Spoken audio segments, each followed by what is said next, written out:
So yeah, so if you compare that as well to Rio's flawless run where he links everything up, this is something big that they have to equate with the judges. There's not a lot of wiggle room in the middle of those two guys. Takahiro, who's coming up here, is so fun to watch. You know, just well known in Japan, and now around the world. He's been doing the Cirque du Soleil shows for several years now. And I tell you, man, there's something about when these guys start doing shows professionally, it just changes the level of their riding and their consistency. I would be very surprised if Ikeda touched the ground or came off the bike. These spinning tricks that he does are incredibly unique to him. They're incredibly difficult. He's just dialed them in, you know, so well. So for him, he's going to have to hit all these perfectly without an error.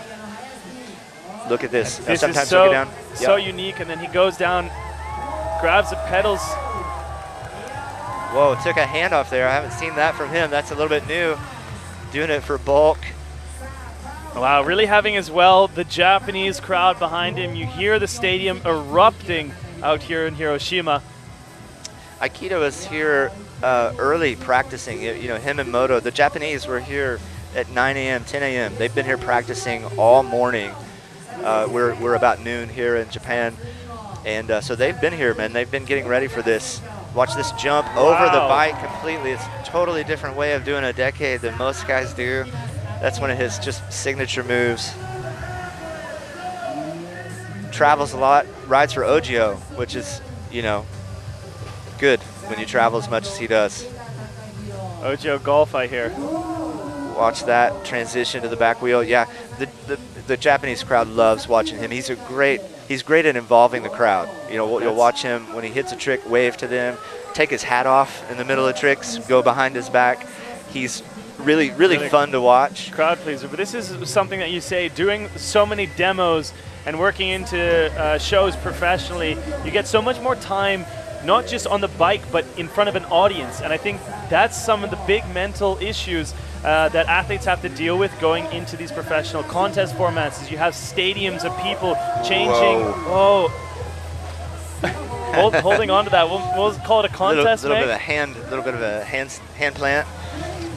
I don't know what the judges might do with that, but not exactly the clean ride out he wanted. But still, I love that he's having fun, always smiling. You know, he's just a professional on the bike, off the bike. He's got 4 Guinness World Records. They're spinning related, like some of the fastest spins in a minute and things like that. And you can see why he's got the Guinness World Records. Look at this. I don't know if you can notice at home, but he's taking both his hands off to put on the pedals there. We'll be watching that in our expert slow motion replays at the end of this run. One thing, maybe you guys aren't familiar with watching Flatland, but it's only a one-shot, one-time opportunity for these riders to get this score in. They have 3 minutes, which is a long time for the discipline to work on the clock, but that's their only chance at the finals. There it is, giving it up for the crowd, saying thank you. Takahiro Ikeda, just